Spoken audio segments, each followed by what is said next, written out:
The organisers were better than we were. I only wish I had them as my lieutenants, because they were brilliant. They could organise thousands of people in 2 hours to go from one spot to another. The military can't do that now. The police definitely couldn't do it. And in 1988, Wayne Anthony was at the forefront of the rave culture that Francis and Dave so sadly missed out on. We had no ideology, no. It was very spontaneous. It was very random. We had no political viewpoints. We had none of those things. All we knew was that at this particular moment in time, we feel free. At this particular moment in time, we love everybody around us. We wish that the whole world could experience it. But for that moment, it was about then and it was about now. And it was about us. It wasn't about the future. It wasn't about, future ideologies. Yeah. Once we've established our locations, the first thing we'd have to do is find an easy point of entry. We'd come up to the gates, clip them off, we'd move our vans in, put the chain on and lock the gate up and then find our route of entrance. Once the door's off, in we go. Now once we're in the building, the first things we're looking for is a strong room where we can have all communications, count the money, things like that. Andrew and the boys were making £200,000 a week. We'd have two of everything. We'd have two venues, two sound systems, two lighting crews, and if one didn't happen, we'd just go to another one. Drugs, young people and rock and roll have always made a good mix for popular newspapers. When did you decide that you were going to make money out of doing this? Well, I mean, you turned from party goer sure. to party organiser. Sure, well, it happened accidentally, as most of these things actually do. I mean, originally I started to do warehouse parties purely to provide a location that we could party all night. It evolved from that. I mean, my first party, I had like 300 people.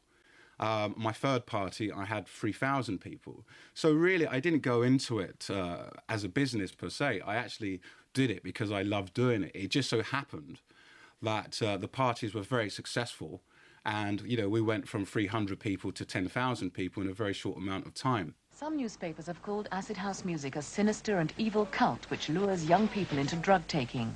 The message is certainly getting across. Criminal firms started trying to muscle in. His partner Wayne got kidnapped 3 times. He mobilised legions of revellers to descend upon unsuspecting villages in their thousands. Under pressure from horrified communities, Thatcher's government needed to appear strong. The conservative media joined in the fight. National radio banned acid house music, and newspapers ran sensational headlines. For you personally, though, it did all go a bit dark and horrible, didn't it?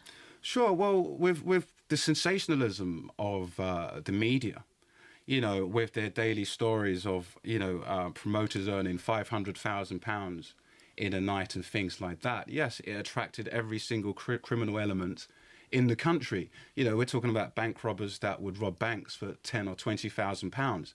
So for them to be reading stories of these young party promoters who were loved up, with flowers and drinking water, for them, we were easy pickings. Yeah. But I mean, this led you to find yourself bound and gagged with a gun pointing at your head. Yeah, I was kidnapped 3 times by different organised criminals.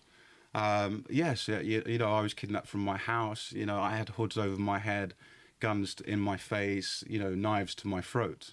The criminals normally, they wanted, they not only did they want your money, they actually wanted us to run the events for them as well. So, they wanted the money and they wanted the events. I was willing to give them my money, but I really wasn't willing to, run the events for them. Under a law just passed, the party organisers could face fines of £20,000 and 6 months in jail. For us, our party started when Genesis finished. So on a Sunday morning, we'd take like a bunch of women, could be page-free girls, models, pop stars, whatever. We'd go to a fat hotel, rent out big hotel suites and just have huge sessions. We're sleeping with like 6 and 7 women together in a room with one of your really good pals. With the tabloids shaking the ingredients into an explosive cocktail that frightened parents, disturbed the police, and even had the Home Secretary Douglas Hurd calling for urgent reports. It all revolved around an unusual event in a disused hangar. But did the hysteria in the headlines accurately reflect what happened on the night? We had 3 guys come into reception. I'm standing, taking the money, pull guns out, pointing them at our faces, saying, "Give us the money." All the security pulled out their guns, and it was like a scene from Reservoir Dogs. They've got 3 guns, suddenly there's 6 guns pointing at them. According to the papers, huge amounts of the drug called ecstasy were freely available along with LSD or acid and marijuana. Such events are often referred to as acid house parties, acid house being the style of the music and nothing to do with the drug. They got the mad notion one day to set riot squads out for us. Now, when you got a riot squad of aggressive police who turn up in SPG vans with helmets and shields, you can have a big problem in your hands, because not only have you got maybe 12 or 15 strong doormen who are going to be your first port of entry, who are going to try to stop you, you've got 4,000 or 5,000 people behind now who are also going to be extremely pissed off. The police were following us everywhere. They'd be following us, they'd be following all the people that worked for us, they'd be following the sound guys, they'd arrest the sound guys, the lighting guys. When you look back on it all, which bit comes to the fore quicker?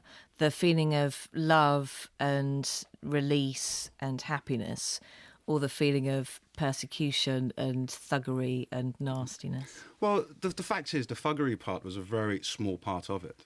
You know, but it didn't end well, did it, Wayne? For all the love and the job, it may not have sounded it ended that way. really badly. It may not have sounded that way, but you know, for the people that are involved, lots of people feel unplugged. Lots of people do feel different, and regardless of all the analysis that continued after them, the people that experienced it are really glad that they were there. The last time I saw this man, I was driving a Lamborghini. Oh yeah. Is it true that Boy George once sang down the phone to your mum? Yeah. Why did he do that? Well, at that time, obviously all the warehouse party locations were very much secret. And Boy George has somehow got hold of my mother's number and called her to say, you know, this is Boy George, I'm trying to find out where your son's party is. And obviously my mum said, yeah, sure you are. And so off he went, and he sang a song down the phone, and he got the address. The government tasked Ken Tappenden with the tough job of breaking up the party. The organisers were better than we were. I only wish I had them as my lieutenants, because they were brilliant. They could organise thousands of people in 2 hours to go from one spot to another. The military can't do that now. The police definitely couldn't do it. MDMA allowed us as men to be able to look at your friend and say, you know what, I fucking love you, mate. It actually allowed us to dance in a really stupid way. So basically we had to go out and find our own venues. And so what we would do, we would basically drive around East London, drive around industrial estates, searching for warehouses, storage warehouses that were up for let. And then basically we'd try and find a suitable warehouse that could hold, 10,000 people. And then on the day of the actual event, we'd go in with our bolt croppers and, cut off the bolts and move our sound and lights in and put on new bolts and lock everyone inside the venue until the time of the party. It's interesting the way that you've put all of that, though, because it kind of implies that it was somebody else's fault that you had to go and commit an illegal act. But, I mean, you were breaking into somebody's property. We were. And you were holding great big parties for your own money-making gain. I wouldn't say it was for me. We made a huge gain. Was it gain for the greater good of mankind, Wayne? Well, I would say that if you spoke to most of the people that attended those parties, I'd say that they probably had some of the best times of their lives. And they had some of the most memorable times of their lives. So I would say that I wasn't the only one to walk away from that party being happy, in the sense that we had lots of money. I would say that probably everyone that left that building had a big smile on their faces. Was it actually part of the point of that whole movement, was that you were bucking the system? You were putting two fingers up at the way that everybody else was doing it, and you were breaking the law? I mean, that wasn't how we saw it. We just saw it that we were doing something new, something that we enjoyed, something that had never happened before. We felt that we were emotionally unplugged, and we felt that for the first time in our lives, we actually felt that we knew what true love meant. And I think that once you put the ego to the side, and once you put any boundaries and borders to the side, I think you will find your true self. And I think that that's what we did. We found our true selves in a dirty old warehouse, on the middle of an industrial estate. 3, 2, 1. Sure!